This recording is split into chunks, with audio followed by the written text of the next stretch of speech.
Ayan mga idol, ako po si Paul Pitson ng Hap and Sons Game Farm from Surigao City, Surigao del Norte, Caraga Region. Yan po ang location po natin mga idol. Kung gusto niyo po akong mahanap, nandyan naman po yung FB profile po natin. Hindi na po Hap Sons po yung FB profile natin. Complete name na po, Hipolito Morcia Picho Jr. Nandyan po sa baba yung pangalan at saka yung tawag nito cellphone number natin. Direct message po kayo sa akin sa FB, sa Messenger, or call me or text me. Okay? So, ang gusto ko lang yung isang tanong, isang bagsakan. Huwag patingi-tingi. Kung gusto niyo talaga makausap ako, tawag kayo. Total, nandito naman tayo palagi, mga idol. So, ngayon, magandang hapon po sa inyong lahat. Okay? So, huwag nyo munang kalimutan mag-subscribe, mag-like, at mag-share sa channel natin. So, ipopost ko din ito sa FB po natin at sa TikTok. So, ngayon mga idol, nandito po tayo. Ngayon yung background, nakabago-bago pa lang na gawa yung breeding facilities po natin. Itong area po nito is lahat is breeding facilities at saka iniba ko na po yung proseso po namin kasi pag nandun sa range na malayo-layo, yung mga pollets natin, yung mga original materials ay nawawala. Kasi hindi natin alam, naglilimlim, tapos hindi na babalik. So, ganun. Tumatalon sa bakod. So, nandito na po yung simpleng tawag nito, simpleng breeding pen. Kasi pag ginagawa ko pa yung mga cubicle, medyo malaki na po yung gastos. Yung budget lang po natin pinakasyahan na yung kasyang budget na maliwalas naman tingnan, naka-arrange naman po yung breeding area po natin. Yan. Kasi yung breeding area po natin, square pens lang. Okay? 3 by 3 square. Ang nakalaman dyan, 4, 3. Yan, 2. So hanggang dyan lang. Plus, pag nagbre-breeding na po tayo, lalagyan po natin ng tawag nito is broodcock, diba? So, sa 2 inahin, 3, so magiging 4 or 5 po sila. So, okay na yan kaysa dung dati. Kasi yung dati, wala ko. Nung dati kasi, nandyan sa tapat ng, yung sa gradas ko, sa tapat, maalikabok kasi buhangin yung pag natutuyo yung buhangin, alikabok, pumupunta sa amin. So, kaya nga, sinasabi ko, na yung ginagawa kong dati na, ginagawa ko na ngayon ng receiving area. At least malaki-laki na po yung receiving area po natin. So, ngayon, simple lang.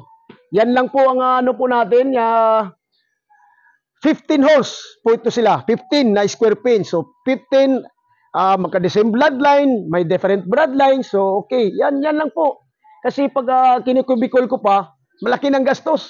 So, wag na natin hintayin, puntahan na natin. Tara yan. Yan po. Kasi ito, bangin po ito. Wala. So, ngayon, ginagawa ko ito, pinatambakan ko, medyo, ayos-ayos na. At least naka-arrange na. Diba? So, yung, dyan, yung banda dyan, someday somehow, pag may budget, aayusin na natin yung mga flying pin natin. Iko-continuous natin or demolish natin, gagawin natin kagaya nito. Dagdagan natin. Pag medyo maraming order, di ba? So, nagpapasalamat po talaga ako palagi sa mga nag-a-avail po sa atin ng pahulugan system. Okay? So, sa ngayon, wala na muna, close na muna. Yung national board natin, close na talaga. Okay? At saka yung sa early bird, kung magtanong kayo, wala na, sold out na. So, napaship na nga, papaship na natin. Soon, mapaship na natin. So, halika, yan. So, ito lang, simple lang. Ang nakalagay po dito, may mga originals po tayo na mga pollet. Kagaya nito, Raptor. Yan, Kelso. May yellow-legged hats. Ito, gawa ko ito. Yan. Ito po ay high caliber grade jogod. Gawa ko to. Nilock in ko na ito. O, dalawa lang. Kasi ang lahat ng mga police dito, talagang pagpunta dito yung mga talagang ito ang tinatarget nila. So ngayon, dadamihan ko na talaga po yung high caliber gray natin at saka yung mga ginagawa natin ng mga grays, mga sweater gray. Yan po ang patok po sa akin dito kasi alam niyo na, mataas-taas ng percentage po at saka magaling po sila maglaro. So yan, ito pinagawa ko tong hagdanan. Yan, simple lang. Okay? So, akyat tayo. Yan, ito lang kasimple yung braiding pin po natin. Okay, yan yan lang. So yung nagbabaguhan na kung gusto kayo ng gagastos, nasa sa inyo na yan. Basta ito, medyo matipid. Kasi pag ginagawa nyo ng flying pin, konti lang. Di ba? Kagaya nito, bili ka na lang nito ng, ito, pagbili ko is 950. 890. Oh. Square pins. 3x3, galvanized. Meron naman sa inyo dyan. Kung wala, meron sa mga Facebook. Maraming nagagawa na nito. Kasi matitibay-tibay ito kasi yung mga may mga color. Yan. Oh, ito. Ito, nabili na ito. Oh, bili ito. Papunta ito Maynila. Luzon. Oh, itong high caliber green natin na jugod. Yan. Okay. So, gagamitin natin ito. Dalawa na sila. 4 na lang. Yung original po natin ng mga high caliber gray, nandun banda sa, sa flying pin. Yan. Ito po yung mga choco natin. Oh, yan. Retail lang tayo, dalawa lang kasi pag sariling gamit, medyo may kukuha. Pero halos lahat ng choco, lahat talaga nakukuha. Walang naiwan sa akin. So, wala tayong magawa. Yung nagustuhan nila sa mga buyer natin. Alam nyo, yun din ang isang pinakamataas ko na percentage sa winning line natin. Yan Yung natin, Kelso, na street Kelso, meron. Yan. Ito, yellow-legged hats. Yan. Iko-cross ko ito sa high caliber gray natin. Yan. Shelton, roundhead. SBR, original. Yan. 226. Yan, 226 natin. 226 Gilmore, may Gilmore. Ito, Golden Boy, na 50-50 na Gilmore. Yan. Ito po yung sweater po natin ng mga original, 3. Medyo, wala na, gurang. Gagamitin natin isang bisis. Yan. Gagamitin natin. So, yun lang, nakikita nyo. Nagpapasalamat ako sa Bimig Company, sa excellence, sa walang sawang pagsuporta po sa atin. Yan, Bimig Company, yan. Yan, Bimig Company. At saka ito sa excellence.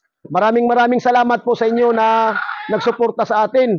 Kasi kung wala kayo, hindi po tayo makatipid, di ba?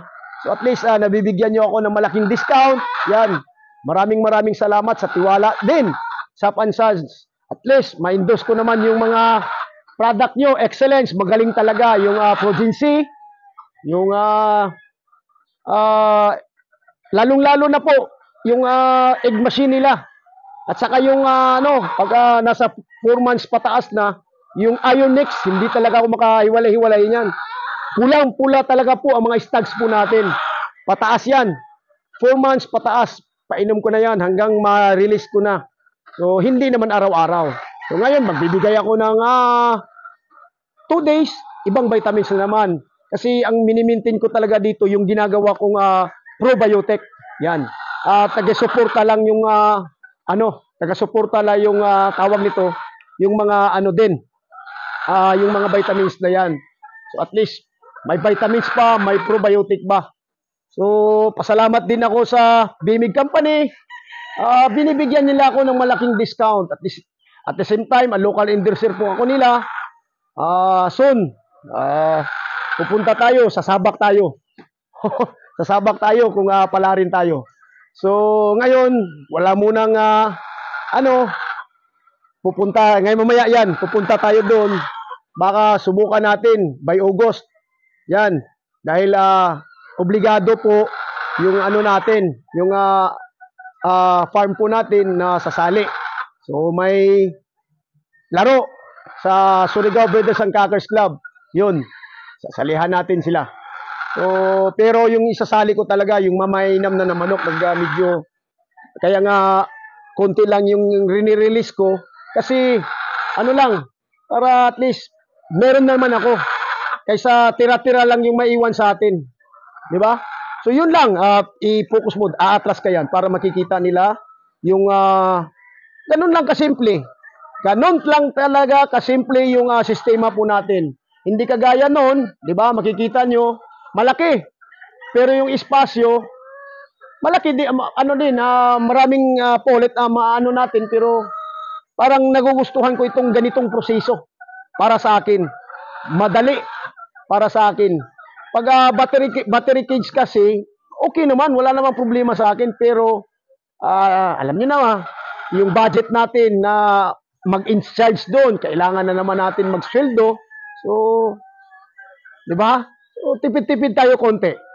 Kasi, hindi man naman gaano kalakas yung pag-sales natin, at least meron. Maraming salamat talaga. So, yun lang.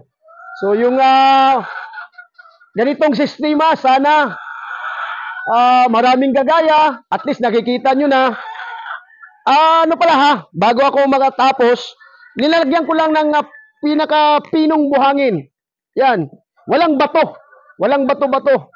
Yung pinong talaga, walang bato. Yan lang. Nilagyan ko ng plywood. Sinusukat ko lang. Yan. Hindi naman matatapon yung ano. Ang size po ng plywood is 1 foot.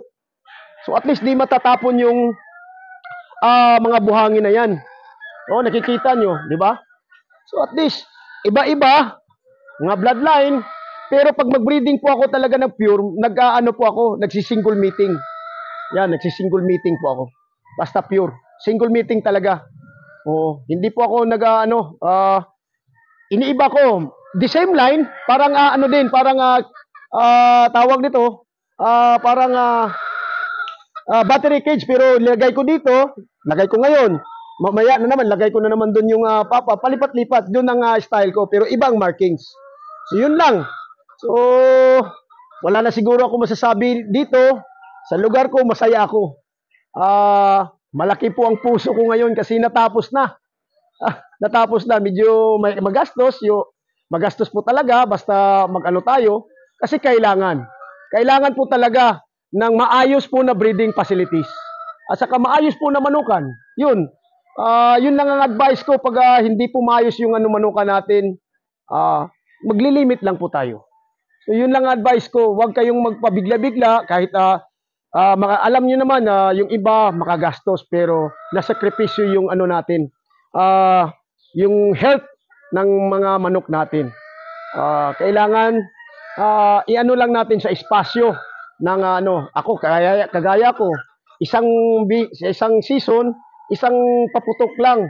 Kasi yung espasyo po natin kaya nga style ko, nagkukulik po ako ng itlog, 18 days kukulik ako, nilalagay ko sa chiller yung first 16, yung dalawa out dito na sa labas.